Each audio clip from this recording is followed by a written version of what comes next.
মেয়ে শুটকি খেতে খুব পছন্দ করে, ছেলের গন্ধ সহ্য করতে পারে না। ছেলে বলে খড়ে জাত দে, আর মেয়ে বলে খড়ে জাত দে, আর ছেলে বলে যে কমে যাও। মানে একজন আর একজনের ভাষার সাথে মিল নাই।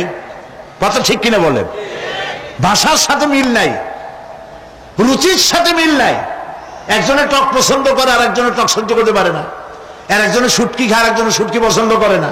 কাজে রুচি আর অভ্যাস ইত্যাদি দিয়ে সারাদিন স্বামী স্ত্রীর মধ্যে ঝগড়া হওয়া স্বাভাবিক ছিল, ঠিক না? আল্লাহ পাক বলেন সেখানে আমি এই স্বামী স্ত্রী যখন হয়ে যায় তখন দুজনের মধ্যে আমি ভালোবাসার সৃষ্টি করে দেই। আর সে ভালোবাসা এমন পর্যায়ে চলে যায়, স্ত্রী তার স্বামীর জন্য জীবন দিতে চায়, স্বামী তার স্ত্রীর জন্য জীবনের সবকিছু উজাড় করে দিতে চায়। ওয়াজআলা বাইনাকুম মাওয়াদ্দা, এরপরে সৃষ্টি করি রাহমা। ওই ভালোবাসা ছিল যৌবন কেন্দ্রিক, বিশেষ এক উদ্দেশ্যকে সামনে রেখে। কিন্তু যখন যৌবনে ভাটি লাগলো তখন ওই উদ্দেশ্য আর থাকলো না। তখন আল্লাহ পাক বলেন এই সময় তো দুজনের মধ্যে রাগারাগি খেসাখেসি ইত্যাদি হয়, স্বাভাবিক ছিল, কিন্তু তা হইল না। আমি রহমত দিলাম, করুণা দিলাম। এখন বুড়ারে ছাড়ে বাঁচে না, আর বুড়াও বুড়ির ছাড়া বাঁচে না। তাও আমরা সুবহানাল্লাহ কব না? এইসব কথা শুনিয়া সুবহানাল্লাহ যদি বলানো লাগে কইয়া কইয়া, তাহলে তো বড় সমস্যার কথা। শুনলেন কি আর বুঝলেন না কি? প্রিয় ভাই সব, আমি বুঝতে পারছি আপনারা বলেন ঠিকই, তবে শুনতে শুনতে মোহমুগ্ধ হয়ে বলার সময় পান না। জি আলহামদুলিল্লাহ, বলি আলহামদুলিল্লাহ। তো আল্লাহ রাব্বুল আলামিন পরস্পরের মধ্যেই ভালোবাসা সৃষ্টি করলেন। এটি আল্লাহ পাকের আয়াত। এটা আল্লাহ পাকের কি বলুন? আয়াত মানে কি? নিদর্শন। এরপরে রাব্বুল আলামিন বলেন وَجَعَلْنَا نَوْمَكُمْ سُبَاتًا, আর আমি তোমাদের জন্য ঘুমকে করেছি শান্তির বাহন। মানুষের অঙ্গ প্রত্যঙ্গ প্রত্যেকটির কাজ ভিন্ন, প্রকৃতিও ভিন্ন। চোখ দেখে, কান শোনে, জিহ্বা স্বাদ গ্রহণ করে, নাক শোনে, নাক শোখে, মস্তিষ্ক চিন্তা ভাবনা করে। এ হলো প্রকৃতি। আর প্রত্যেকটি অঙ্গ প্রত্যঙ্গের রুচি আলাদা, কর্তব্যের মধ্যে বিরাট বৈষম্য। যেমন চোখ রঙিন এবং সুন্দর জিনিস দেখতে ভালোবাসে, ঠিক কিনা বলেন? ঠিক কিনা? একটা খারাপ জিনিসের দিক চোখ পড়লেই মানুষ তাড়াতাড়ি চোখ ফিরায় নেয়, ঠিক না? চোখ সুন্দর এবং রঙিন জিনিস দেখতে ভালোবাসে। কান সুমধুর সুর শুনতে ভালোবাসে, উৎসাহ বোধ করে। আর হাত নরম এবং মসৃণ জিনিসে স্পর্শ করতে উৎসাহ বোধ করে। নাক আতরের গন্ধ শুঁকতে ভালো লাগে। আর মন নতুন নতুন রঙিন ভাবনা ভাবতে চেষ্টা করে। বাড়ি বানাবো, বিল্ডিং বানাবো, ইন্ডাস্ট্রি করব, ছেলে বিয়ে দেবো, মেয়ে বিয়ে দেবো, অমুক জায়গায় বিরাট লোকের কাছে। ভাবতে ভাবতে ভাবের সাগরে হারিয়ে যায়। আর ভাবনার ভিতরে খেয়ালে যদি কেউ পোলাও পাকায়, বাস্তবে তা হোক আর না হোক, খেয়ালে মনে মনে যদি কেউ পোলাও পাকায়, তাহলে ঘিয়ের দাম যাই হোক না কেন তাতে কিছু আসে যায় না, ঠিক কিনা? মানুষ রঙিন রঙিন ভাবনা ভাবতে খুব মজা পায়। তাহলে আমি কি বুঝাইতে চাইলাম? চোখের কাজ, নাকের কাজ, মুখের কাজ, কানের কাজ, মনের কাজ, প্রত্যেকটি অঙ্গ প্রত্যঙ্গের ভিন্ন ভিন্ন কাজ আছে, ভিন্ন ভিন্ন রুচি আছে। কিন্তু একটি ব্যাপারে হাত, পা, চোখ, নাক, মস্তিষ্ক সব এক ব্যাপারে তারা ঐক্যমত পোষণ করেছে। এ ব্যাপারে কোনো ইখতিলাফ তাদের মধ্যে নাই, সেটা হলো ঘুম। সেটার নাম কি? ঘুম। ঘুমাইতে চায়, হাতের শরীরের সমস্ত অঙ্গ প্রত্যঙ্গ ঘুমের কোলে নিবেদিত হয়ে যেতে চায়। ঘুম না আসলে হাত আর চলে না, মাথায় আর ভাবতে ইচ্ছা করে না, পাও আর চলতে চায় না, হার্টবিট বেড়ে যায়। আর ঘুমালে পরে সব শান্ত হয়ে যায়। সুবহানাল্লাহ কব না? আল্লাহ রাব্বুল আলামিন বলেন এই নিদ্রা কি এই ঘুমকে আমি তোমাদের জন্য শান্তির বাহন বানিয়ে দিয়েছি।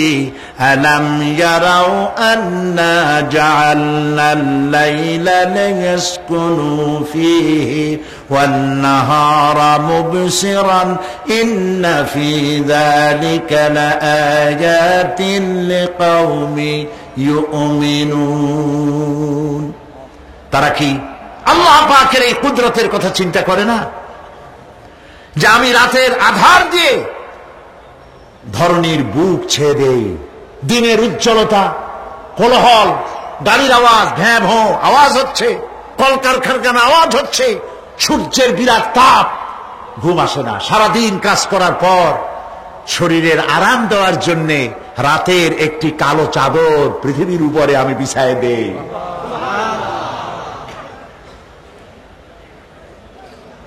আর মানুষ আরাম গ্রহণ করে, শুধু মানুষ না, সব প্রাণী আরাম গ্রহণ করে। সুবহানাল্লাহ। এবং এরপরে দিনের আলো দিয়ে উদ্ভাসিত করি, যেন বিশ্রামের পর নতুন করে আবার কাজের সমস্ত উদ্দীপনা নিয়ে নতুন করে কাজে ঝাঁপিয়ে পড়তে পারে। কয়েক ঘন্টা অথবা সারাদিন হাড় ভাঙা খাটুনি খেটেছে, রিক্সা চালাইছে, গাড়ি চালাইছে, আড়াই মনের বস্তা মাথায় করে টেনেছে, চিন্তা ভাবনা করেছে। এরপরে যখন এই লোকটি কয়েক ঘন্টা মাত্র নিদ্রা গেল, আরাম পেল, মস্তিষ্ক হালকা হয়ে গেল, হার্টবিট কমে গেল, হাতের পায়ের কর্মোদ্দীপনা বেড়ে গেল, নতুন করে আবার কাজ করার জন্য সুযোগ এসে গেল। দুনিয়ার মানুষকে কর্মক্ষম রাখার জন্য আল্লাহ পাক ঘুমকে বানিয়েছেন নিয়ামত। সুবহানাল্লাহ বলেন। ওয়া মিন আয়াতিহি মানামুকুম বিল-লাইলি ওয়ান-নাহারি ওয়াবতিগাউ মিন ফাদলিহি। আল্লাহ পাক বলেন, তোমাদের রাত আর দিনের বেলায় নিদ্রা যাওয়া, এবং এটাই হচ্ছে তার অনুগ্রহ। রাত আর দিনের নিদ্রা যাওয়ার পরে আমার অনুগ্রহ অর্থাৎ রিজেক তালাশ করার জন্য শরীরের ভিতরে, মনের ভিতরে, হাত পায়ের মধ্যে কর্মের উদ্দীপনা আমি তোমাদের দিয়ে দেই। মহাবিজ্ঞানী আল্লাহ রাব্বুল আলামিনের এই বিশাল কুদরত এবং দয়া, যে মানুষকে তিনি ক্লান্তি দূর করার জন্য তিনি ঘুম দিয়েছেন, আলহামদুলিল্লাহ বলি। অনেক মানুষ আছে ঘুমাইতে পারে না, ঘুমাবার জন্য ফেনার গান খায়, ঘুমাবার জন্য ভেলিয়াম খায়, সিরাক্সিন খায়, রিল্যাক্সিন খায়, কত অক্সিজেন, অক্সিজেন, কত কিছু খায়, তারপরেও ঘুম আসে না। এই ঘুম যার আসে না, বিরাট নিয়ামত থেকে বঞ্চিত। ঘুম একটি নিয়ামত, আলহামদুলিল্লাহ বলি, আলহামদুলিল্লাহ বলি। বিশাল নিয়ামত ঘুম। আল্লাহ যে সমস্ত নিয়ামত আমাদের জন্ম থেকে শুরু করে এ পর্যন্ত বডির মধ্যে দিছেন, মৃত্যুর আগে আল্লাহ যেন একটিও কেড়ে না নেন, বলি আমিন। আল্লাহ রাব্বুল আলামিনের পরে বলেন, ওয়াজআলনাল লাইলা লিবাসা ওয়াজআলনান নাহারা মাআশা। আর রাতকে করেছি আচ্ছাদন, আবরণ, দিনকে রুজি কামাবার জন্য ব্যবস্থা করে দিয়েছি। দিনের বেলা রুজি কামাবেন, দিনের বেলায় ঘুমায় থাকবেন না। বহুত মানুষ আছে সকালবেলায় ঘুম দিল, 12টা 1টা বাজে গেল। উর্দুতে ছোটবেলায় পড়েছিলাম, জিসনে সোয়া উসনে খোয়া, যে ঘুমাইলো সব সর্বনাশ করলো। অসময় ঘুমানো, অসময় ঘুমানো সর্বনাশ হয়ে যাবে সব। এই জন্য আল্লাহ পাক বলেছেন, দিনটারে বানাইছি রুজি কামাবার জন্য। রুজি কামাও, রুজি কামানো এটি একটা ইবাদত। রুজি কামানো কি? হালাল রুজি কামাবেন, ইবাদত। আপনি যে আপনার স্ত্রীকে একটা ব্লাউজ কিনে দেন, কাপড় চোপড়, প্রয়োজনীয় কসমেটিক্স কিনে দেন, আপনি যে বাজার ঘাট করেন, সব হালাল পয়সা যদি হয়, সাদকা দেওয়ার মতো সমান সওয়াব হবে।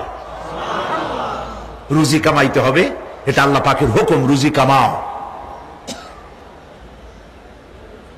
ফাইদা কুদিয়াতিস সালাত ফান্তাশিরু ফিল আরদ ওয়াবতাগু মিন ফাদলিল্লাহ। সুবহানাল্লাহ বলে। নামাজ যখন শেষ হয়ে গেল, ফাইজা কুদিয়াতিস সালাত, নামাজ যখন শেষ হয়ে গেল, ফান্তাশিরু ফিল আরদ, তখন জমিনে ছড়িয়ে পড়ো আর আমার অনুগ্রহ রিস্ক অনুসন্ধান করো। সুবহানাল্লাহ। মসজিদে বসে বসে খালি তসবিহ টিপতে থাকো না, কাজের সময় কাজ করো। অফিস থেকে বলে আসছে জোহরের নামাজ পড়তে যাই, জোহরের নামাজ পড়িয়ে তারপর নফল পড়া শুরু করছে, এরপরে দোয়া দুরূদ পড়া শুরু করছে। 1 ঘন্টা অফিসের সময় নষ্ট করেছেন। ফরজ নামাজ সুন্নত নামাজ পড়তে যতটুকু লাগবে এর থেকে বেশি সময় নিলে বেতন হালাল হবে না। আপনি মিথ্যা কথা বলে মিথ্যা ছুটি নিয়ে দিনের কাজ করতে পারেন না। আপনার রুজি হালাল হইতে হবে। আপনার নফল নামাজ পড়া দরকার, রাত পড়ে আছে, রাতের বেলা গিয়ে জনমের মতো নফল পড়েন, কে নিষেধ করবে? মনে থাকবে কথা? প্রিয় ভাই সব, হযরত ওমর ফারুক রাদিয়াল্লাহু তাআলা আনহু তিনি একবার মসজিদ নববীর মধ্যে দেখলেন ফজরের সময়, জোহরের সময় তিনি দেখলেন ফজরে যাদের দেখলাম এক জায়গায় বসা 5-7টা লোক, জোহরে তো তাদেরই দেখতেছি, আসরের সময় দেখলেন ওইখানে বসা, মাগরিবেও দেখলেন, এশায়ও দেখলেন। এশার নামাজের পর তিনি প্রশ্ন করলেন, তোমরা কারা? বলল যে আমরা হলাম দূরের থেকে আসছি, মসজিদে নববী শ্রেষ্ঠ মসজিদ, এখানে বসে বসে আল্লাহর জিকির আজগার করি। তো আল্লাহর জিকির আজগার করো, নামাজ পড়ো, খাও কি? কাজে কিছু লোক আছে ওরা মেহেরবানি করে রান্না করে আনিয়া আমাদের খাওয়াইয়া যায়। হযরত ওমর ফারুক রাদিয়াল্লাহু তাআলা আনহু বললেন, তাহলে তো তোমার চাইতে, তোমরা যে কয়জন এখানে বসে ইবাদত করো, তোমাদের চাইতে ওই ব্যক্তি অনেক উত্তম যে নিজে রুজি কামাই করে তোমাদের খাওয়ায় যায়। তোমরা তো অলস। শুনে রাখো, নামাজের সময় ছাড়া আগামীকাল এই জায়গায় যদি বসা দেখি, ব্যাট মেরে বাড়ি করে দেবো মসজিদ নববী থেকে। ইসলাম কাজের প্রতি উদ্দীপনা দিয়েছে, ইসলাম কাজের ট্রেনিং দিয়েছে। সুবহানাল্লাহ বলে। কাজ করো আর খাও, বসে বসে বাপের বোঝা হইও না। আমাদের দেশে বহু পোলাপান আছে বাপের হোটেলে খায় আর মসজিদে গিয়া ঘুমায়। খুব সহজ কাজ। কেন এরকম করো বাবাজি? চাকরি পাই না। আচ্ছা চাকরি পাও না, চাকরি তো আমাদের দেশে এক সোনার হরিণ। অথর্ব মন্ত্রীর অথর্ব ভাগ্যা চাকরি হয়ে যায়, কিন্তু ফার্স্ট ক্লাস ফার্স্ট হয়েছে এমনিতে চাকরি হয় না। এটা দেশের কপাল, এটা দেশের দুর্ভাগ্য। কিন্তু চাকরি পাও নাই বলে বাপের ঘাড়ের বোঝা হয়ে থাকবা। বউতে তোমার ঘুম দেখা বউ একা একা কানবে, আল্লাহ কোন উল্লুকের সাথে বিয়ে হইল আমার, সারাদিন ঘুমায়।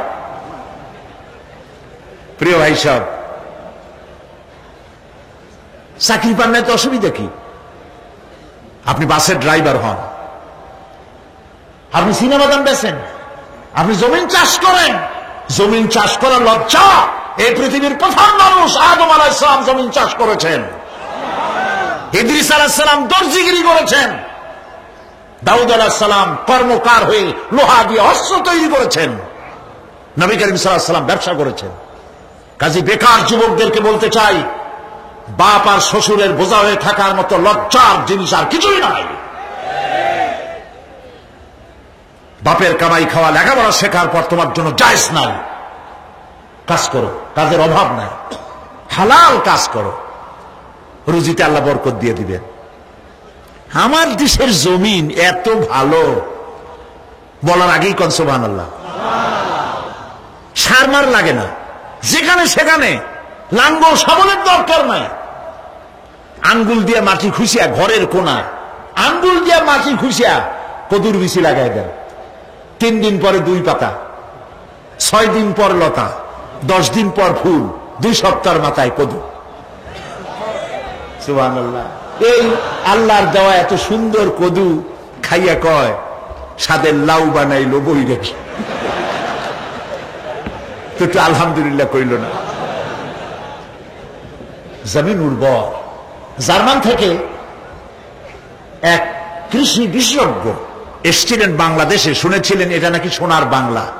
তো কেমন সোনার বাংলা দেখে আসি। তারপরে বাংলাদেশ ঘুরে টুরে দেশে গিয়ে রিপোর্ট করলো যে দেশটা সত্যিই ভালো, কোনো সন্দেহ নাই, কিন্তু চাষ হয় 3টা গরু দিয়া, সামনের 2টাও গরু, পিছনেরটাও গরু।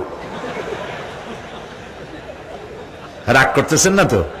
মন্তব্য আমার না, মন্তব্য বিদেশিদের। গরু বললো কেন পিছনটারে? এই জন্য বলেছে এমন সোনার মাটি, মানে মাটি এত ভালো, জমিন এত ফার্টাইল, এত উর্বর, যে থেকে সায়েন্টিফিক প্রসেসে তারা কৃষি উৎপাদন করতে পারে না। কারণ সব মূর্খ লোকেরাই চাষাবাদ করে, আর শিক্ষিত লোকেরা বসে থাকে কবে একটা শেয়ার পাবে, আর কলমের গুতা দিয়া গভর্নমেন্টের টাকা চুরি করবে। প্রিয় ভাই সব, পিঠের উপরে পিস্তল ঠেকাইয়া চান্দাবাজি করা যেমন গুন্ডামি, ফাইল আটকায় রেখে টাকা আদায় করা অফিসারদের জন্য তার চেয়ে মাস্তানি। এই মাস্তানি থেকে শিক্ষিত লোকদেরকে বাঁচতে হবে। ভিক্ষুক 2 রকম, শিক্ষিত ভিক্ষুক, অশিক্ষিত ভিক্ষুক।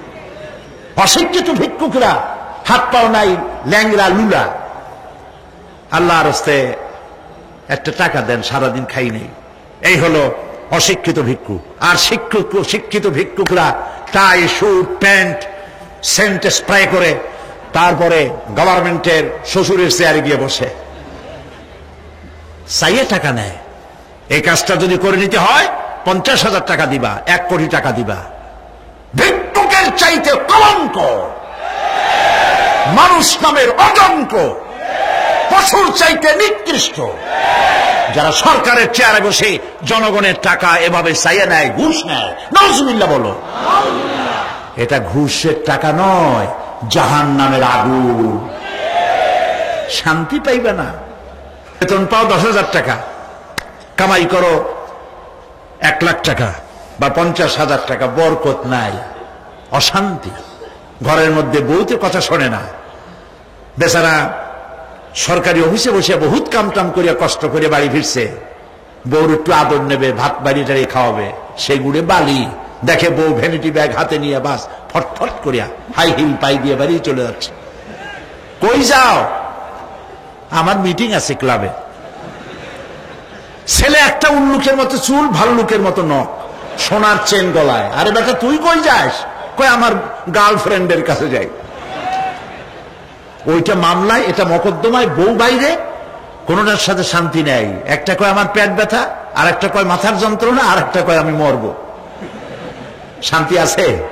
শান্তি নাই। কেন শান্তি নাই বলবো? সেটা বলবো। শান্তি এই জন্য নাই, ঘুষের টাকা মানুষে আনন্দ করে দেয় না, বড় কষ্টের সাথে দেয়। আমার কাজটা আপনি করে দিবেন, এই জন্যই তো আমি গভর্নমেন্ট আপনাকে বেতন দিয়ে ওখানে বসাইছেন। আপনার একটা গাড়ি দিয়েছে গভর্নমেন্ট, দেয় নাই?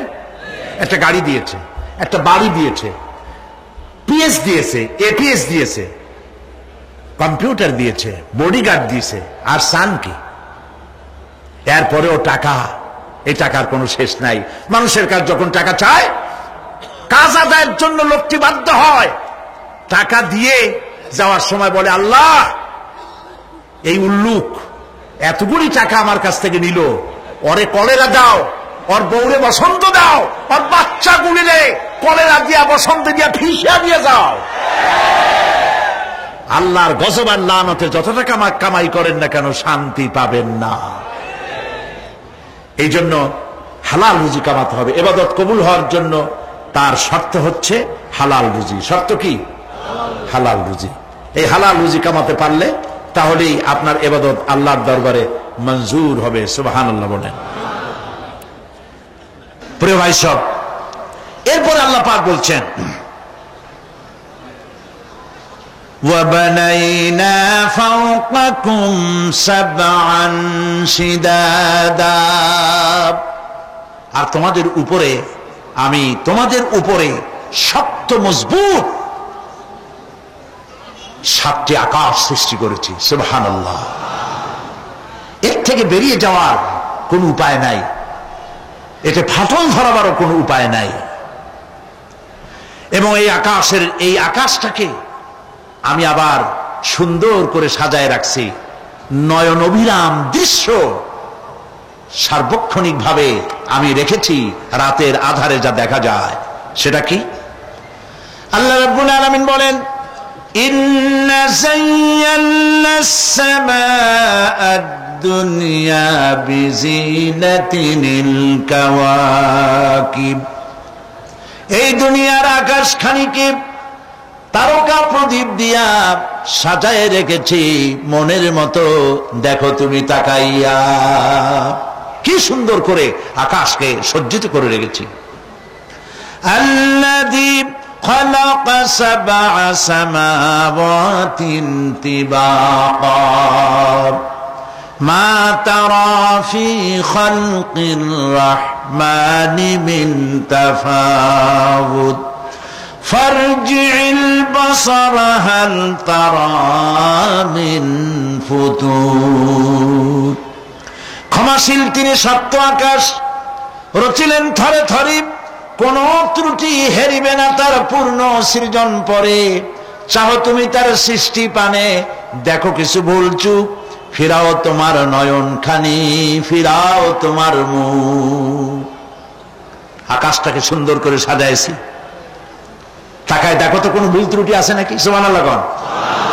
আল্লাহ পাক বলছেন মা তারা ফি খালকির রহমান মিন তাফাউত, রহমানের সৃষ্টির ভিতরে কোনো ত্রুটি পাবে না। ফারজি'ল বাসারা হাল তারা মিন ফুতুর, আবার তাকাও, কে বলতেছেন? আবার তাকাও, ভালো করে তাকাও, দেখো কোন সৃষ্টির মধ্যে কোন ত্রুটি আছে কি? জোরে বলেন নাই, জোরে বলেন নাই, বলেন আলহামদুলিল্লাহ, সুবহানাল্লাহ। এক দরবেশ, সে একবার এক বট গাছের তলায় বসিয়া এই আয়াত পড়তেছিলেন। এই আয়াত পড়ে তার মনে উঠলো আল্লাহ পাক বলছেন হাল তারা মিন ফুতুর, দেখো কি কোনো ভুল চুক, আবার তাকাও। তো সে দেখে ভুল ত্রুটি তো ধরবার উপায় নাই, আল্লাহ তোমার সৃষ্টির মধ্যে কোনো ত্রুটি নাই, তবে একটা জিনিস আমার কাছে একটু বেকায়দা লাগে। সেটা কি? সে বলছে যে আল্লাহ এই যে বট গাছ, বিশাল গাছ, যেমন গাছ ফলটা তো ওইরকম হয়নি, তাল গাছটা যেমন ফলটাও ওই রকম, নারকেল গাছটা যেমন ওই রকম, বেল গাছটা যেমন ফলটা ওই রকম, চালতাটা যেমন ফলটা ওই রকম, ঠিক না? কিন্তু এত বড় বট গাছ, ফল একেবারে একটু একটু। দরবেশ সাহেব শীত হয়ে শুয়ে শুয়ে এগুলি চিন্তা করতেছিলেন। হঠাৎ করে একটা বটের ফল, আধা পাকা ফল, অনেক উপর থেকে বৃন্তচ্যুত হয়েছে, দরবেশ সাহেবের নাকের ডগার উপরে টস করে পড়ছে, পড়ার সাথে সাথে নাক জ্বলিয়ে উঠছে। কান ধরে তওবা করে দরবেশ সাহেব সিজদায় পড়ে গেছেন, আল্লাহ কি বলি না করলাম, আমার চিন্তা মতে যেমন গাছ তেমন ফল, তালের সাইজের যদি হইতো, যে পজিশনে আমার নাকের উপরে পড়ছে, নাক তো ভালো, মাথাও গুঁড়ো গুঁড়ো হয়ে যেত। সুবহানাল্লাহ, সুবহানাল্লাহ। আল্লাহ পাক বলছেন সুম্মা রজি'ল বাসারা কাররাতাইন ইয়ানকালিব ইলাইকাল বাসারু খাসিআও ওয়া হুয়া হাসির। অক্ষমহীন দৃষ্টি তোমার সৃষ্টিতে পাবে ফাঁকি, ফিরাও তোমার নয়ন খানি, ফিরাও কাঙ্গালাখি। আমার সৃষ্টি নৈপুণ্যতার দিকে যতবার তাকাও না কেন, আমার সৃষ্টির ভিতরে কোনো ত্রুটি তুমি দেখতে পাবে না। এই জন্য নবীজি বলেছেন আল্লাহ রাব্বুল আলামিনের সৃষ্টির কলা কুশলতার প্রতি কেউ যদি একবার গবেষণা করে, একটা ঘন্টাও যদি কেউ চিন্তা করে, কয় ঘন্টা? একটি ঘন্টা আল্লাহর সৃষ্টি নৈপুণ্যতা সম্পর্কে একটি ঘন্টা যদি কেউ চিন্তা করে, গবেষণা করে, নবীজি বলেছেন ওই বান্দার আমল নামায় আল্লাহ পাক 60 বছরের নফল ইবাদতের সব লিখে দিবে। চিন্তা করো, গবেষণা করে, শ্রদ্ধায় মাথা নত হয়ে আসবে, আপনাতেই সেজদা করবে। সুবহানাল্লাহ। এরপরে আল্লাহ পাক বলেন وَجَعَلْنَا سِرَاجًا وَهَّاجًا, আর আমি তোমাদের উপরে আকাশ সৃষ্টি করেছি, আর ওর মধ্যে আমি সৃষ্টি করেছি মহাশূন্যে এক অতি উত্তপ্ত, অতি উজ্জ্বল এক বাতি সৃষ্টি করেছি। সিরাজ শব্দের অর্থ হলো সূর্য, ওয়াহাদ এ শব্দের অর্থ হচ্ছে একই সাথে অতি উত্তপ্ত, অতি উজ্জ্বল। সূর্যের ব্যাস হচ্ছে পৃথিবীর চাইতে, সূর্যের ব্যাস হচ্ছে পৃথিবীর চাইতে 109 গুণ, এবং এর আয়তন পৃথিবীর চাইতে 13 লক্ষ গুণ বড়। আর দূরত্ব হচ্ছে পৃথিবীর মাটি থেকে 9,30,00,000 মাইল ব্যবধানে এই সূর্যকে আল্লাহ পাক স্থাপন করেছেন। এই সূর্যের মধ্যে যেমন রয়েছে তাপ, আবার তেমন রয়েছে আলট্রা ভায়োলেট রে। সূর্যের মধ্যে অনেক কিছু আছে, এখনো বিজ্ঞানীরা তা আবিষ্কার করতে পারে নাই। এর মধ্যে কল্যাণধর্মী জিনিসও আছে এবং অকল্যাণ জাতীয় কিছু জিনিস আছে। সেটা কি কারণে, সেটা আল্লাহ ভালো জানেন, আমরা জানি না। আমরা মনে করি অকল্যাণ, আল্লাহ জানেন ওর মধ্যে কি কল্যাণ আছে। যেমন সাপের বিষ, আমরা সাপ দেখলেই মারি, কিন্তু সাপ আপনাকে ক্ষতি না করলে আপনি মারবেন কেন? আর যদি ক্ষতি করার মনে হয়, ক্ষতির মতো মনে হয় মেরে ফেলে দিন, এটা বলা হয় হাদিস শরীফে। ক্ষতিকর মনে হলে মেরে ফেলে দিন। কিন্তু সাপ তার বিষের মধ্যে মানুষের জীবন রক্ষাকারী ওষুধ সাপের বিষ দিয়েই তৈরি হয়। সূর্যের মধ্যে অকল্যাণ ধর্মী যা আছে সেটা কেন, এটা আমরা জানি না। এখন অকল্যাণ ধর্মী যে জিনিসটাকে বিজ্ঞানীরা মনে করেন, সেটার নাম হলো আলট্রা ভায়োলেট রে, অতি বেগুনি রশ্মি। এই অতি বেগুনি রশ্মি, এটার অ্যাকশন হচ্ছে এই যে প্রাণী জগতের মধ্যে যদি এটা লাগে, এসে পড়ে পৃথিবীতে যদি স্পর্শ করে, তাহলে ক্যান্সার সহ নানাবিধ দুরারোগ্য ব্যাধিতে গোটা পৃথিবী ছড়িয়ে পড়বে। ওই আলট্রা ভায়োলেট রে যাতে পৃথিবীর মাটি স্পর্শ করতে না পারে, সেজন্য আল্লাহ রাব্বুল আলামিন ওজোন স্তর তৈরি করেছেন। OZONE, ওজোন স্তর তৈরি করা আছে যাতে করে ওই রেটা পাস করতে না পারে। সেই রেতে বিজ্ঞানীরা লক্ষ্য করেছে, রেতে ফাটল ধরেছে। সূর্য কত দূরে? 9,30,00,000 মাইল দূরে। মানুষেরা, বিজ্ঞানীরা টের পেয়েছে যে ওজোন স্তরে ফাটল ধরেছে। সুবহানাল্লাহ। আল্লাহ পাক বলছেন, ওমা উতীতুম মিনাল ইলমি ইল্লা কালিলা, তোমাদেরকে খুব সামান্যতম জ্ঞান আমি দান করেছি। সামান্য জ্ঞান দিয়ে গেছে কদ্দূর দেখেন। সুবহানাল্লাহ বলেন। চিন্তায়, শ্রদ্ধায় মাথা নত হয়ে আসবে। এগুলি যদি হয় সাধারণ জ্ঞান, ছোট্ট জ্ঞান, সামান্যতম জ্ঞান, তাহলে আমার আল্লাহ সুবহানাহু ওয়া তাআলার জ্ঞান কত অসীম, কত অনন্ত, কত চিরন্তন। সুবহানাল্লাহ। সে আল্লাহ রাব্বুল আলামিন ওজোন স্তরকে রেখেছেন, ওটা ক্র্যাক করেছে। কেন ক্র্যাক করেছে? ক্র্যাক করেছে এনভায়রনমেন্ট নষ্ট করার কারণে। আমরা গাছ কেটেছি, যত গাছ কেটেছি তত গাছ লাগাইনি। টেলিভিশনে যে গাছ সম্পর্কিত যে বিজ্ঞাপনগুলি দেওয়া হয়, এগুলি নিছক কোন বিজ্ঞাপনের উদ্দেশ্যে বিজ্ঞাপন নয়, এগুলি বাস্তব। নবী করিম সাল্লাল্লাহু আলাইহি ওয়াসাল্লাম গাছ কাটতে নিষেধ করেছেন। প্রয়োজনে কাটুন, প্রয়োজনে, বিনা প্রয়োজনে আপনি গাছের পাতাও ছিঁড়বেন না, প্রয়োজনে গাছটাও কেটে ফেলতে পারেন। পাতা ছিঁড়বেন না কেন? যেহেতু প্রত্যেকটি পাতা আল্লাহ রাব্বুল আলামিনের জিকির করছে।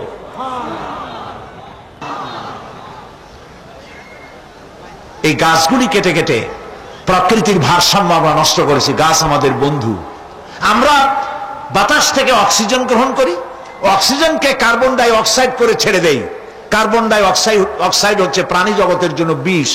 এই বিষকে নষ্ট করে দিয়ে অক্সিজেনকে পরিশোধিত করা, রিফাইন করার কোন ফ্যাক্টরি পৃথিবীতে নাই। আল্লাহ রাব্বুল আলামিন এই সৃষ্টি জগৎকে বাঁচাবার জন্য অসংখ্য গাছ বানিয়েছেন, আর গাছের খাদ্য বানিয়েছেন কার্বন ডাই অক্সাইড। আমার জন্য যেটা বিষ, সেটা গাছের জন্য খাদ্য। গাছ সারা রাত এটাকে খাইলো, দিনের বেলায় সূর্যের তাপে এই কার্বন ডাই অক্সাইড আর গাছের সবুজ রং, পাতার সবুজ রঙে মিলে এক প্রকারের রন্ধন ক্রিয়ার মধ্য দিয়ে কার্বন ডাই অক্সাইড আবার ফ্রেশ অক্সিজেন হয়ে পৃথিবীর প্রাণী জগৎকে বাঁচার জন্য পথ উন্মুক্ত করে দেয়। আল্লাহ সুবহানাহু ওয়া তাআলা তিনি বলছেন, এভাবে করে আমি এই সূর্যের তাপ দিয়ে পৃথিবীবাসীকে কল্যাণধর্মী হিসেবে সূর্যকে সৃষ্টি করেছি। এই সূর্যের তাপ, এটি একটি বিরাট অগ্নিকুণ্ড। কোটি কোটি বছর ধরে ভূপৃষ্ঠে আলো এবং উত্তাপ ছড়িয়ে যাচ্ছে। সুবহানাল্লাহ বলেন।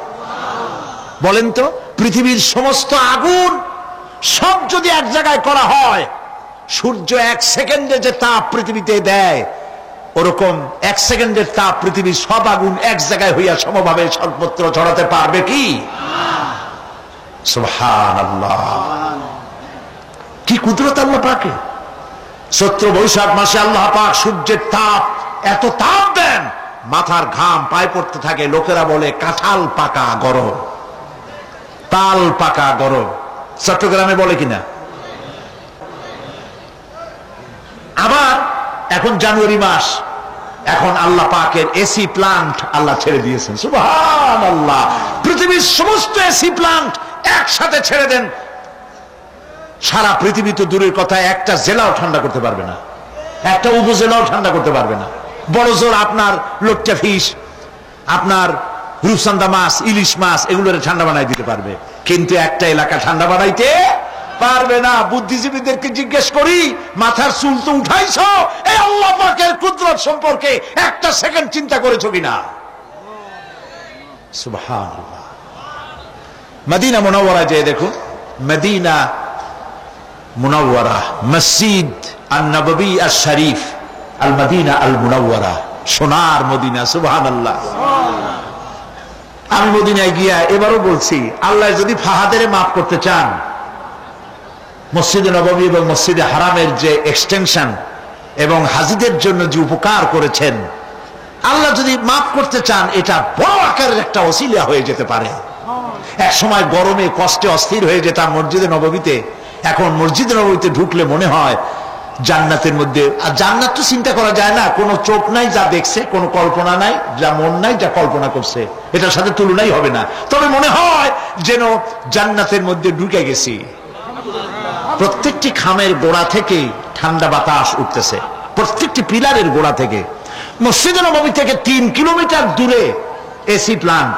পৃথিবীর সব থেকে বড় এসি প্লান্ট হচ্ছে মদিনা মুনাওয়ারায় এসি প্লান্ট, যেটা দিয়ে মসজিদে নববী, যেখানে 8 লক্ষ মানুষ একসাথে নামাজ পড়তে পারে, ঠান্ডা উঠতেছে। সুবহানাল্লাহ। ভাইদের বলি, হজ যারা করছেন, পয়সা করি আছে, হজ করেছেন, ভালো করেছেন, মাঝে মধ্যে সময় পেলে রমজান মাসে যায়েন। মানুষেরা আমাদের দেশের হলিডে করতে কপাল পোড়ারা সিঙ্গাপুর যায়, ব্যবসা করতে যান, আমার আপত্তি নেই, আমেরিকায় যান, সিঙ্গাপুরে যান, ব্যাংকক যান, হংকং যান, থাইল্যান্ড যান, যেন বললে সেখানে যান, কিন্তু হলিডে করার জন্য এইসব জায়গায় না গিয়া পয়সাগুলি জমাইয়া রমজান মাসে যাইয়েন মদিনা মুনাওয়ারায়, আর আল্লাহর ঘর মসজিদে হারামে। সুবহানাল্লাহ।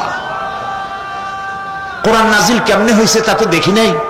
ইমাম যখন তারাবির মধ্যে তেলাওয়াত করেন, মনে হয় যেন আকাশ থেকে এখনো কোরআন নাজিল হচ্ছে। সুবহানাল্লাহ, কি তেলাওয়াত! যেমন শেখ আব্দুর রহমান আস-সুদাইস, তেমন সাউদ আশ-শুরাইন, তেমন শেখ আব্দুর রহমান আল হুজাইফি। সুবহানাল্লাহ, সুবহানাল্লাহ। এবার লাইলাতুল কদরে আল্লাহ পাকের মেহেরবানি, প্রতি বছর আমার একটা যাওয়ার, রমজানে একটা সুযোগ হয়, আল্লাহ করে দেন। বাইতুল শরীফের মরহুম হযরত পীর সাহেব হযরত মাওলানা শাহ আব্দুল জব্বার রাহমাতুল্লাহ আলাইহি, নওয়ার আল্লাহু মাকাদাহু ওয়া জাআলাল জান্নাতা মাসওয়াহু। কলিজা থেকে দোয়া আসে। বহুত পীর দেখছি জীবনে, বাইতুল শরীফের পীরের মতো পীর দেখি নাই। মুরিদের টাকা নিয়ে শুধু পকেট ভরে নাই, মেয়ে লোকদের গায়ে হাত দিয়ে ফু দেয় নাই, তাবিজের ব্যবসা করে নাই। মুরিদেরা যা দিয়েছে সেই টাকা দিয়া তিনি মসজিদ বানাইছেন, মাদ্রাসা বানাইছেন। সুবহানাল্লাহ। নিজের বাড়িটা যেখানে তার স্ত্রী থাকেন, বাইতুল শরীফ পীর সাহেবের স্ত্রী যে বাড়িতে থাকে, আমি যা শুনেছি দেখি নাই, বাড়িটা বেচলে 50,000 টাকা হবে কিনা সন্দেহ। হযরত মাওলানা শামসুদ্দিন সাহেব বলছেন উনি নিজে দেখেছেন। পীর সাহেব আমাকে দাওয়াত দিয়েছেন বহুবার, আমি যাইতে পারিনি। দুই হাতে মানুষের উপকার করতেন। এই জন্য বলছি আমি এরকম দেখি নাই পীর। আমি খারাপ আমি কথা বলবো না, ভালো মন্দ মিলাই আছে। বহুত পীর আছে জামায় পকেট যে কত উনি নিজেও গুনে কুলিতে পারবে না, খালি ঢুকাইতেই থাকে জনমের মতো, বাইরে দেখায় আমি খুব দুনিয়া সম্পর্কে গাফেল। ঢাকায় যায় দেখবেন সুপার মার্কেট আছে, ট্রান্সপোর্ট বিজনেস আছে, আর বাইতুল সাহেবের পীর সাহেবের মধু বেচতেন আর আতর বিক্রি করতেন, মধু আর আতর, এগুলো দিয়ে তার জীবিকা নির্বাহ করতেন। সুবহানাল্লাহ। যাকাত সদকা টাকা পয়সা সমানে দিতেন। বাইতুল সাহেব পীর সাহেবের কথা আসলো কেন? এই জন্য আসলো, ওই মদিনার কথা মনে পড়ায়। বাইতুল সাহেব পীর সাহেবের জামাই মুর্তাজা এখানে ঢাকায় বাড়ি আছে। পীর সাহেব যখন ইন্তেকাল করেন তখন আমি মদিনা শরীফে ছিলাম। সে এসে আমাকে জড়ায় ধরে কাঁদতেছিল আর বললো যে আমার এক বাপ হারাইছি আর এক বাপ পেয়েছি। আমাকে জড়িয়ে ধরে কাঁদতে লাগলো। আমি ওই রাত্রে স্বপ্নে দেখলাম তাহাজ্জুদ পড়ে ঘুমিয়ে আছি মদিনা আল মুনাওয়ারায়, দেখতে পেলাম পীর সাহেব এসেছেন। আমি বেশ কিছু লোকজন নিয়ে বসা, পীর সাহেব এসে হাজির হয়েছেন। আমি দাঁড়িয়ে গেলাম, কোলাকুলি করলাম। তিনি বসলেন না, কোনো কথাও বললেন না, শুধু যাওয়ার সময় বললেন আমাকে ভুলবেন না। আমি সত্যিই তাকে ভুলি নাই। কলিজার সবটুকুন দরদ নিয়ে তার জন্য দোয়া আসে, যেহেতু তিনি মানবতার কল্যাণের জন্য কাজ করেছেন। তার জামাই মুর্তজা আমাকে মদিনা শরীফে থাকা, যাতায়াত ইত্যাদির ব্যবস্থা করেছিল, সেই জন্য কথাগুলি এলো। আমি দোয়া করি তার জন্য আল্লাহ পাক তাকে হালাল রুজি কামাবার তৌফিক দান করুন, এবং মদিনা শরীফে থাকার জন্য আল্লাহ পাক ন্যাশনালিটি দান করে দিন। প্রিয় ভাই সব, এতগুলি কথা বলার কারণেই যে আপনাদের যখন টাকা পয়সা হবে রমজানে যাবেন। নবী করিম সাল্লাল্লাহু আলাইহি ওয়াসাল্লাম বলেছেন রমজান মুবারকে যে ব্যক্তি উমরা করলো সেজন্য আমার সাথে হজ আদায় করলো। মসজিদে হারামে এবার লাইলাতুল কদর 26 দিবগত রাত। লাইলাতুল কদর তো এ কথা তো আমিও জানি, আপনারাও জানেন যে 26 দিবগত রাতে না, শুধু বেজোর রাতগুলিতে। কিন্তু মুহাক্কিকিনরা 26 রাত্রে একটু বেশি কান্দাকাটি করে, অন্য রাত্রে তো করেই, ওই রাত্রে একটু বেশি কান্দে। এবারে লাইলাতুল কদরে লোক সংখ্যা সম্পর্কে 27 তারিখ রমজানের সৌদি গেজেট, সৌদি নিউজ পত্রিকায় হেডলাইন হলো মক্কা শরীফে গত রাত্রে নামাজ যারা পড়েছেন, লাইলাতুল কদরে যারা এসেছিলেন তাদের সংখ্যা 3 মিলিয়ন প্লাস, 30 লাখের উপরে। সর্বকালের হজের রেকর্ড ভঙ্গ করেছে। রাত 3টার সময় কিয়ামুল লাইল শেষ করে ইমাম সাউদ আর সোরাইব মোনাজাত শুরু করলেন। 35 থেকে 40 মিনিট মোনাজাত। হায় রে কান্না মানুষের, কাঁদতে কাঁদতে মানুষ হয়রান হয়ে যাচ্ছে। মাসনুদ দোয়াগুলি পড়ছেন, শেষ দিকে গিয়ে বলছেন আল্লাহুম্মা লা তারুদ্দানা খায়বিন, আল্লাহ পাক একেবারে কিছু না দিয়া খালি হাতে আমাদের ফেরত দিও না। কাবা শরীফ সামনে নিয়ে এভাবে করে লোকেরা কাঁদছে। প্রিয় ভাই সব, সেজন্য বলি আল্লাহ যদি সুযোগ দেন রমজান মুবারকে উমরা করবেন, আল্লাহ যেন তৌফিক দেন, বলেন আমিন। তা আল্লাহ তার কুদরত দিয়ে এই পৃথিবীকে ভরে রেখেছেন, নিয়ামত দিয়ে ভরে রেখেছেন। মুসলমানদের জন্য সবচাইতে বড় নিয়ামত কোরআন শরীফ নিয়ামত, কাবা শরীফ নিয়ামত, মসজিদ আন-নববী আশ-শরীফ আল মদিনা আল মুনাওয়ারা। সুবহানাল্লাহ, সবাই বলেন সুবহানাল্লাহ। প্রিয় ভাই সব, রাত বোধহয় বেশি হয়ে যাচ্ছে, তো আমি যে পর্যন্ত পড়েছি তাতে আর 2টি আয়াত বাকি আছে, শেষ করে দেই। রাগ করতেছেন না তো? সুবহানাল্লাহ, বলি আলহামদুলিল্লাহ। আর 2টি আয়াত আছে। আল্লাহ রাব্বুল আলামিন বলছেন وَأَنزَلْنَا مِنَ الْمُعْصِرَاتِ مَاءً ثَجَّاجًا, আমি আকাশ থেকে তোমাদের জন্য অবিশ্রান্ত বিরাম ভাবে বৃষ্টি বর্ষণ করি। কেন? لِنُخْرِجَ بِهِ حَبًّا وَنَبَاتًا وَجَنَّاتٍ আলফাফা, আকাশ থেকে বৃষ্টি বর্ষণ করি যাতে করে শাক সবজি শস্য দানা খাদ্য এই জমিন তোমাদেরকে উৎপাদিত করে দেয়, আলহামদুলিল্লাহ। সেই জন্য আল্লাহ পাক বলছেন, দেখো আকাশ থেকে যে পানিটা নাজিল করলাম, বৃষ্টি দিলাম, এই বৃষ্টির পানি আনলাম কই থেকে? সমুদ্র থেকে। সমুদ্রের পানি মিষ্টি না নোনা? জবাব দেন না। আকাশ থেকে যখন পড়ে তখন এটা কি মিষ্টি, নোনা না মিষ্টি? আল্লাহ রাব্বুল আলামিন বলেন, আফারাইতুমুল মাআল্লাযী তাশরাবুন আনতুম আনজালতুমুহু মিনাল মুজনি আম নাহনুল মুনজিলুন। তোমরা যে পানি পান করো, এই পানি আকাশ থেকে কে নাযিল করে? তোমরা করো না আমি আল্লাহ করি? কে করে বলেন? আল্লাহ পাক বলছেন, লাউ নাশাউ জাআলনাহু উজাজান ফালাউলা তাশকুরুন। ইচ্ছে করলে এই পানিগুলি কি লবণাক্ত আকারে নাজিল করতে পারতাম, আমি মিষ্টি করে নাজিল করে দিলাম, কেন বান্দা আমার শুকর আদায় করো না? নোনা অবস্থায় যদি নাজিল হতো সমস্ত ফসল তোমাদের ধ্বংস হয়ে যেত। এখন আপনি বলতে পারেন যে আল্লাহ পাক, আল্লাহ তাআলা তিনি আকাশ থেকে পানি না দিলে আমাদের অসুবিধা কি? মানুষ তো নানান রকম চিন্তা করে, পানি না দিলে তো কি অসুবিধা? আমার খালে পানি, আমার বিলে পানি, আমার কুয়ায় পানি, আমার টিউবওয়েলে পানি, পানি না দিলে ক্ষতি কি?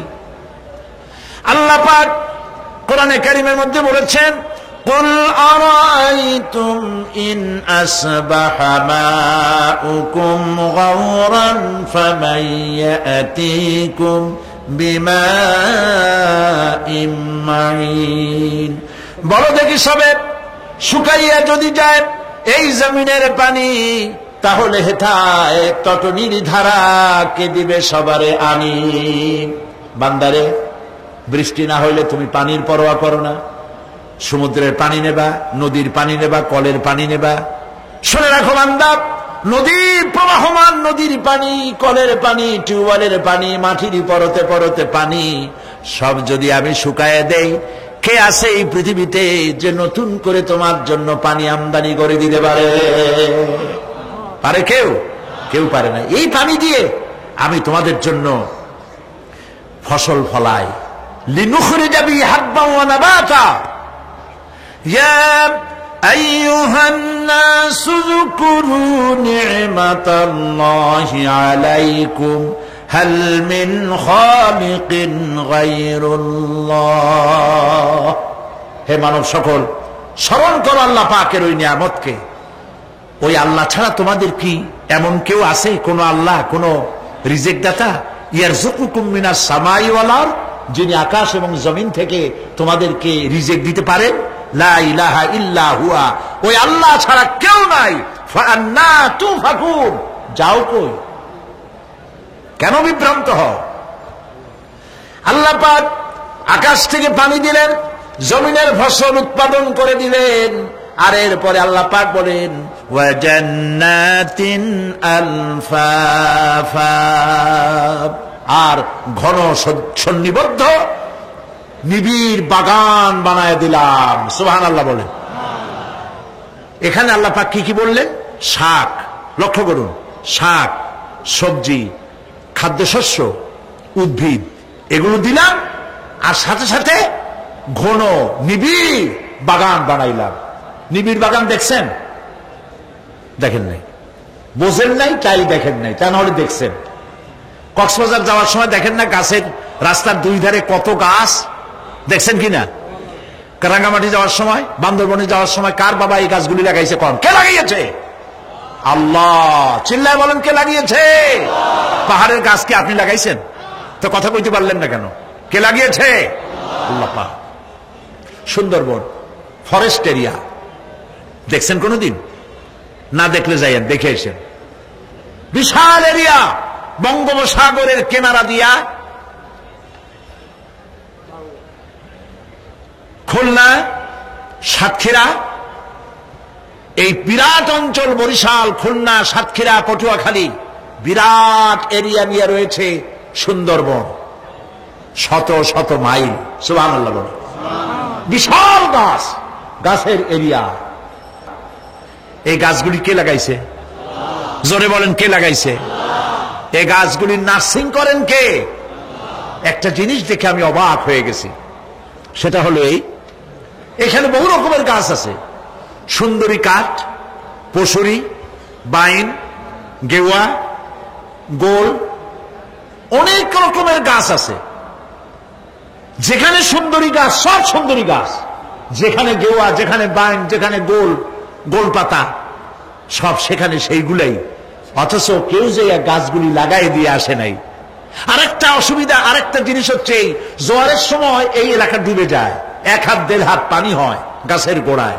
যে ফলগুলি পড়ছিল গাছ দিয়া, এই ফলগুলি ভাটির টানে চলে গেল, নিচে নেমে গেল, নদীতে নেমে গেল, আবার জোয়ারের টানে উঠে আসলো, পানিতে ভেসে ভেসে ফলগুলি ভারী হয়ে গেল। এক সময় ভাটির টানে আর গেল না। এই গাছগুলিকে সুন্দরী গাছের মধ্যেই সুন্দরী ফল, বাইনের মধ্যে বাইনের ফল কে সাজাইয়া এই সুন্দর বাগানগুলি বানাইল? চিল্লায় বলো। ওয়া জান্নাতিন আলফাফা, ঘন নিবিড় সন্নিবদ্ধ বাগান আমি সৃষ্টি করেছি। সুবহানাল্লাহ বলে। এই গাছগুলি মানুষেরা জন্মের খাওয়া খায়। বন বিভাগে যারা দায়িত্বে থাকে মনে করে শ্বশুরের লাগানো গাছ, বাজানের লাগানো গাছ, সমানে কাটে চোরের মতো বিক্রি করে। এরা ডাকাত, এরা চোরের চাইতে নিকৃষ্ট, যারা গাছ চুরি করে। আল্লাহ পাক জানেন মানুষের খাসলাত। এই ফরেস্ট বিভাগে, বন বিভাগে যারা চাকরি করেন, সব খারাপ আমি তা বলবো না, ভালো মন্দ মিলেই আছে। কিছু আছে জন্মের খাওয়া খায়, ঘুষ খায়, আর গাছগুলো বেচে ছাড়িয়ে দেয়, সর্বনাশ করে দেয়। আল্লাহ পাক তার মানসা, তার মর্জি মোবারক হচ্ছে এই যে গাছগুলি যেন বংশ অনুক্রমে পৃথিবীর মানুষ বছরের পর বছর, শতাব্দীর পর শতাব্দী, সহস্রাব্দীর পর সহস্রাব্দী যেন ভোগ দখল করতে পারে। সেজন্য আল্লাহ রাব্বুল আলামিন এই বন জঙ্গল রক্ষা করার জন্য নিজস্ব গার্ড বাহিনী রেখে দিয়েছেন। চিন্তা করছেন সেই গার্ড বাহিনী কারা? বন্য হাতি, রয়্যাল বেঙ্গল টাইগার, বড় বড় সাপ। আপনারা যান, যায় দেখবেন সালাম কেমনে দেয়। রয়্যাল বেঙ্গল টাইগার জীবিত মানুষ খায় না। তার অর্থ কি? তার অর্থ হলো বাঘের মুখোমুখি মানুষ যখন হয়, তখন বাঘের চেহারা দেখে মানুষের রুহু গলার কাছে এসে যায়। আত্মরা তখনই হয়। এরকম জীবনে আমার এক পজিশন হয়েছিল। লন্ডনে আমাকে আমার ভক্তরা বলল যে সাফারি পার্ক আমাকে দেখাবে। তখন চলো সাফারি পার্ক কি? কয়ে সব জন্তু জানোয়ার ছাড়িয়ে দেওয়া, ওর মধ্যে দিয়া গাড়ি নিয়ে যেতে হবে। তাই বললাম থাবা দিয়ে যদি গাড়ির গ্লাস গ্লাস ভাঙে? তা বললো যে ওখানে পুলিশ আছে, লোকজন আছে, হর্ন জোরে বাজাইতে হবে, নিয়ম আছে, তাহলে তারা আসবে এবং বন্দুকের মধ্যে রাবারের গুলি আছে, বিষ মাখানো, ওইটা মেরে দেবে, তারপরে জন্তুটা পড়ে যাবে, তার ঘুম আসবে, তখন বেঁচে যাবে। আমি দেখার লোভ সামলাইতে পারলাম না, আর ভয়তেও ঘামে গেলাম। আল্লাহ ভরসা করে গেলাম। বিশাল এরিয়া, আল্লাহ যে কত দেখাইছে গোলামের, সুবহানাল্লাহ। সারা জীবন সেজদায় পড়েও কুলাইতে পারবো না, কত আল্লাহ দেখাইছেন, সুবহানাল্লাহ। গেট দিয়ে ঢুকলাম, লোহার বিশাল গেট, বাঘ সিংহ সব ছাড়িয়ে দেওয়া জঙ্গলের মধ্যে। তা আমরা গেছিলাম একটা ভালো সময়, সকালবেলা। সেখানে সব গোস্ত, বড় বড় গোস্ত, এগুলো খাইতে দিছে, প্রাণীরা সব গোস্ত খাওয়ায় ব্যস্ত। সেখানে মানুষগুলা, আমরা কাফের বলি আর যাই বলি, তাদের নৈতিকতা আছে। আমার দেশের বাঘগুলারে তাদের জন্য বরাদ্দ হচ্ছে গোস্ত, কিন্তু 4 পায়া জন্তুরে হাড্ডি খাওয়াইয়া 2 পায়া পশুগুলিতে গোস্তগুলো খাইয়ে ফেলে। জানোয়ার পশুর চাইতে নিকৃষ্ট, ঠিক কিনা বলেন? পশুর খাদ্য নিজে খায়। যাই দেখেন আমাদের দেশের চিড়িয়াখানাগুলির অবস্থা, বাঘ শুকায় গেছে, হরিণ শুকায় গেছে, সিংহ শুকায় গেছে। তার তো শুকাবার কথা না। ওরা কে খাওয়ায় জঙ্গলে? কে খাওয়ায়? আল্লাহ পাক খাওয়ান, সুবহানাল্লাহ। এত বড় বড় গোস্তের টুকরা এক একটা বাঘে পেয়েছে। বাঘ একটারে নিয়ে গাছে উঠছে, আর একটা টানাটানি করতেছে, আর আমরা গাড়ি নিয়ে আসতে যাচ্ছি। এক বাঘ তার ওই গোস্ত ফালায় থুয়ে আমাদের দিকে আগায় আসতেছে। আমি বললাম আল্লাহ, যা ভয় করতেছিলাম আমি তখন ওই যে বলেছি যে মরা মানুষ বাঘে খায় না, বাঘ দেখলেই কলজে উড়ে যায়। আমার হার্ট বিট এত বাড়ছে আর আল্লাহ আল্লাহ করতেছি, দোয়া দুরুদ শেষ হয়ে গেছে পড়তে পড়তে। বাঘটা একেবারে গাড়ির কাছাকাছি আসছে, ইন্না লিল্লাহ পড়তে পড়তে সরে গেলাম। আল্লাহর মেহেরবানি, বাঘটাও কি মনে করলো এই যে ছোট্ট আল্লাহর ছোট্ট গোলাম হরে খাইয়া কি হবে, বোকা ছেড়ে দিল আমার মনে করে। তার যা শক্তি, গাড়ির গায়ে যদি থাপ্পড় মারতো আমার টয়োটা গাড়ি ছিটকে আর এক জায়গায় পড়ে যেত। আল্লাহ বাঁচাই দিলেন, সুবহানাল্লাহ। সিংহের মধ্যে দিয়ে গেলাম, সিংহরা সব খোলামেলা খাইতেছে। সুতরাং আল্লাহ রাব্বুল আলামিন এই বাঘ, সিংহ, বড় বড় সাপ জঙ্গলের মধ্যে যদি না রাখতেন গার্ড হিসাবে, তাহলে এই ফরেস্ট ডিপার্টমেন্টের দোপায়া জন্তুগুলি সমস্ত জঙ্গলকে উজাড় করে ফেলে দিত। আল্লাহ এদের হেদায়েত করুন, জোরে বলেন আমিন। এই গাছ কেমনে চুরি করে মরিয়া দেখো। এখন তো মন্ত্রী সেলুট মারে পুলিশে, মরিয়া দেখো ফেরেশতারা কি দিয়ে মারে। প্রিয় ভাই সব, আল্লাহ রাব্বুল আলামিন এই সব জিনিস পৃথিবীকে দিয়েছেন। আর এইগুলি বলার পরে আল্লাহ পাক বলছেন যে এই চোখে দেখা জিনিসগুলি বললাম। কে বলতেছেন? চোখে দেখা জিনিসগুলি দেখালাম। এগুলি দেখে চোখ হলো, চক্ষুকে উন্মিলিত করার জন্য এই সব দৃষ্টান্ত আমি চোখের সামনে রেখে দিলাম। এর দ্বারা বোঝো এত বড় বিশাল আকাশ, অত বড় সূর্য, এত সুন্দর চাঁদ, এই পাহাড়, ওই সমুদ্র, এই বনবনানী যিনি সৃষ্টি করেছেন, আমার মতো ছোট্ট মানুষ মৃত্যুর উপরে তিনি আবার জিন্দা করতে जगह जी लगाने के लिए ये दुनिया नहीं है, जगह जी लगाने के लिए ये दुनिया नहीं है, ये इबरत की जा है तमाशा नहीं है। এই পৃথিবী খেল তামাশা করার জায়গা না, দেখো আর শেখো আল্লাহ পাকের অপূর্ব সৃষ্টি, নৈপুণ্যতা, কলা কুশলতা দেখো, আর সেজদা দিয়ে আল্লাহ রাব্বুল আলামিনের শুকরিয়া আদায় করো। সুবহানাল্লাহ। আমরা যদি তা করতে পারি, আল্লাহরে যদি বুঝতে পারি, আমাদের আমল আখলাক ভালো হয়ে যাবে। আমরা চুরি করে গাছ বেচবো না, ওজনে কম দেব না, খাদ্যে ভেজাল দেব না, ঘুষ খাবো না, সুদ খাবো না, প্রতারণা করবো না, মিথ্যা কথা বলবো না। আমরা ভালো হয়ে যাব যদি এই একটি জিনিসকে বিশ্বাস করতে পারি যে আমার এই জীবন শেষ কথা নয়, আর একটা জীবন আসবে, সেই জীবনে এই জীবনের সব হিসাব দিতে হবে। আরো অনেক কথা বাকি, আজ বলবো না, বলবো আগামীকাল ইনশাআল্লাহ। সবাই বলি ইনশাআল্লাহ। প্রিয় ভাই সব, বন্ধুদের দাওয়াত দিয়ে আনবেন। দিন কিন্তু একদিন সরে যাবে। আল্লাহর এই নিয়ামতপূর্ণ কথাগুলি দিয়ে আমাকে আর যারা শোনেন সকলকে আল্লাহ যেন হেদায়েতের রাস্তা করে দেন, আমরা বলি আমিন। এখন আজকে 3 জন পুরুষ 1 জন মহিলা ইসলাম কবুল করবেন, আলহামদুলিল্লাহ বলেন। আচ্ছা ভাইরা, আপনারা যদি বসে থাকেন, আমি তো আপনাদেরকে কখনো জোর জবরদস্তি করি না, যার যা খুশি তা করেন, কিন্তু মাহফিলের মধ্য দিয়া হাঁটাহাঁটি করা আগে অনেকবার বলছি, এখন বলা ছাড়িয়ে দিছি। এগুলি আপনাদের বিবেকের উপরে ছাড়লাম। আপনি তো যাইতে পারবেনই, কেউ তো আপনার খুঁটির সাথে বাঁধিয়ে রাখবে না, আপনি দৌড়ান কেন? এতগুলি লোক নিজের বাপ দাদার ধর্ম পরিত্যাগ করে ইসলাম কবুল করতে আসছেন, আপনি বসে দেখতেও পারবেন না? কপাল পোড়া মুসলমান। আল্লাহ পাক সকলকে হেদায়েত দিন, জোরে বলেন আমিন। আজকে 3 জন পুরুষ আর 1 জন মহিলা ইসলাম কবুল করবেন। মহিলা যিনি, তিনি আছেন আমাদের মা বোনদের প্যান্ডেলে, আর ওই 3 জন এখানে এসছে। একজনের নাম সুদেব চন্দ্র হালদার, পিতা মৃত জিতেন্দ্র চন্দ্র হালদার। হ্যাঁ, সনাতন, তার ধর্ম হচ্ছে হিন্দু, বাড়ি কাঠালিয়া, বাকলিয়া, চট্টগ্রাম। বর্তমান মুসলমানি নাম পছন্দ করেছে মোহাম্মদ মনির হোসেন। কইছে যার নাম বলবো সে কাছে আস।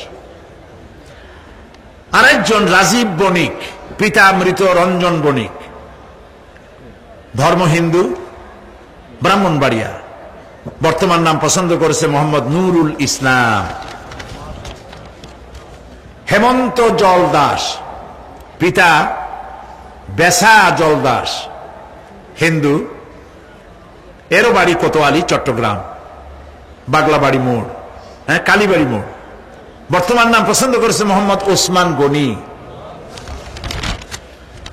আরেকজন বোন মহিলা প্যান্ডেলে আছেন, তার নাম দুর্গা চক্রবর্তী, পিতা কোলন্দ চক্রবর্তী। বাড়ি ছাগলনাইয়া, নোয়াখালী।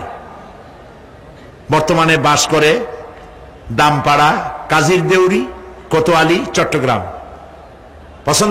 পছন্দ করা নাম তার আনোয়ারা বেগম। এখন আমি এখন যা উচ্চারণ করব, মহিলা যিনি আছেন ইসলাম কবুল করবেন, দুর্গা চক্রবর্তী, আপনি এগুলি মহিলা প্যান্ডেলে উচ্চারণ করবেন। আমি যেখানে বলবো আপনি উচ্চারণ করবেন। আর এরপরে আমরা মোনাজাত করব, এশার নামাজ আদায় করব, তারপরে বাড়ি যাব ইনশাআল্লাহ। বলেন ইনশাআল্লাহ। হাত দাও, তিনজন একসাথে কাছে আসো। লা ইলাহা ইল্লাল্লাহু মুহাম্মাদুর রাসূলুল্লাহ। আল্লাহ ছাড়া কোন ইলাহ নাই, মাবুদ নাই। মুহাম্মদ সাল্লাল্লাহু আলাইহি ওয়াসাল্লাম আল্লাহর প্রেরিত রাসূল। আশহাদু আন লা ইলাহা ইল্লাল্লাহু ওয়াহদাহু লা শারীকা লাহু ওয়া আশহাদু আন্না মুহাম্মাদান আবদুহু ওয়া রাসূলুহু।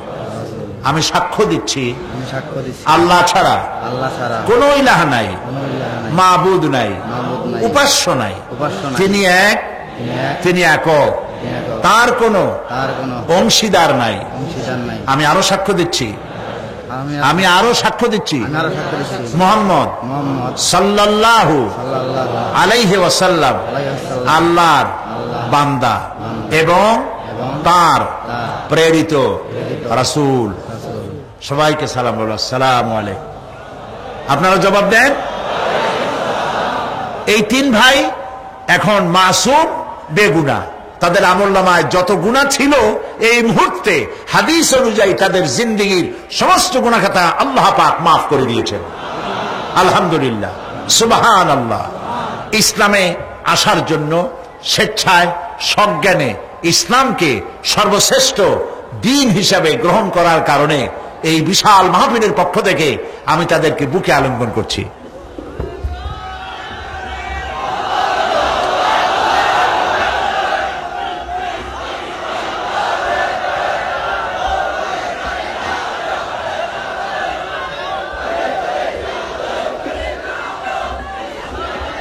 প্রিয় ভাই সাহেব, এক্ষুনি মোনাজাত হবে। রব্বানা যালামনা আনফুসানা ওয়া ইন লাম তাগফির লানা ওয়া তারহামনা লানাকুনান্না মিনাল খাসিরিন। আয় আল্লাহ তাআলা, বিশাল এই জনসমুদ্র নিয়ে তোমার দরবারে গুনার বোঝা মাথায় নিয়ে হাত তুলেছি। মাবুদ গো, মেহেরবানি করে আলোচনার সবটুকুন নবী করিম সাল্লাল্লাহু আলাইহি ওয়াসাল্লামের রূহ মুবারকে পৌঁছায় দাও। রব্বুল আলামিন, আমাদের মধ্য থেকে যাদের মা বাপ দুনিয়া থেকে জনমের মতো বিদায় হয়ে গেছে, কবরগুলিকে জান্নাতের টুকরায় পরিণত করে দাও। রব্বিরহামহুমা কামা রব্বায়ানি সগীরা। সবাই পড়েন, রব্বিরহামহুমা কামা রব্বায়ানি সগীরা। আয় আল্লাহ তাআলা, সারা জীবন গুনাহ করে করে জীবনটাকে নষ্ট করে ফেলেছি মাবুদ। আল্লাহ তাআলা, কোরআনের মাহফিলে আশা করে হাত তুলেছি, জিন্দেগীর গুনাহ মাফ করে দাও। রব্বুল আলামিন, পৃথিবীর বিভিন্ন দেশ থেকে আজ আমার কাছে টেলিফোন এসেছে, আর হযরত মাওলানা শামসুদ্দিন সাহেবের কাছেও টেলিফোন আসে। দুনিয়ার বিভিন্ন দেশ থেকে দোয়া চায়। এই তাফসীরুল কোরআন মাহফিলে দোয়া করলে কবুল হয়, মানুষের মনে এ ধরনের একটি ধারণা তুমি জন্মায় দিয়েছ। মাবুদ গো, মধ্যপ্রাচ্যে, ইউরোপে, আমেরিকায়, পৃথিবীতে যত জায়গায় আমার দেশের মুসলমানেরা দোয়া চায়, আল্লাহ তাআলা প্রত্যেকের নেক আশাগুলি পুরা করে দিন। রব্বুল আলামিন, এই তাফসীরুল কোরআন মাহফিলে যাদের দেখতাম তারা আজ নাই। আল্লাহ তাআলা, বাইতুস সারবে পীর সাহেব হযরত মাওলানা আব্দুল হাদ আল মাদানী আওলাদে রাসূল, গারাঙ্গিয়া পীর সাহেব, মাওলানা সিদ্দিক আজাদ এইসব মঞ্চে দাঁড়াইয়া হুঙ্কার মেরে বক্তব্য রাখতেন। রব্বুল আলামিন এই সব তোমার বান্দাদেরকে তুমি তুলে নিয়েছো, তাদের কবরগুলিকে জান্নাতের টুকরা বানায়ো। রব্বুল আলামিন কোরআন শরীফের এত বড় মাহফিল, মাওলানা আব্দুল লতিফ সাহেব আয় আল্লাহ তাআলা এত বড় মাহফিলে যত লোকেরা টাকা দেয়, পয়সা দেয় আর দেবার নিয়ত করে, সকলকে এই মাহফিল কামিয়াব করার তৌফিক দান করে দিব। সুবহান রাব্বিকা রাব্বিল ইজ্জাতি আম্মা ইয়াসিফুন ওয়া সালামুন আলাল মুরসালিন ওয়ালহামদুলিল্লাহি রাব্বিল আলামিন ওয়াজআল আখিরা কালামিনা ইনদাল মাউত লা ইলাহা ইল্লাল্লাহু মুহাম্মাদুর রাসূলুল্লাহ। আসসালামু আলাইকুম ওয়া রাহমাতুল্লাহ।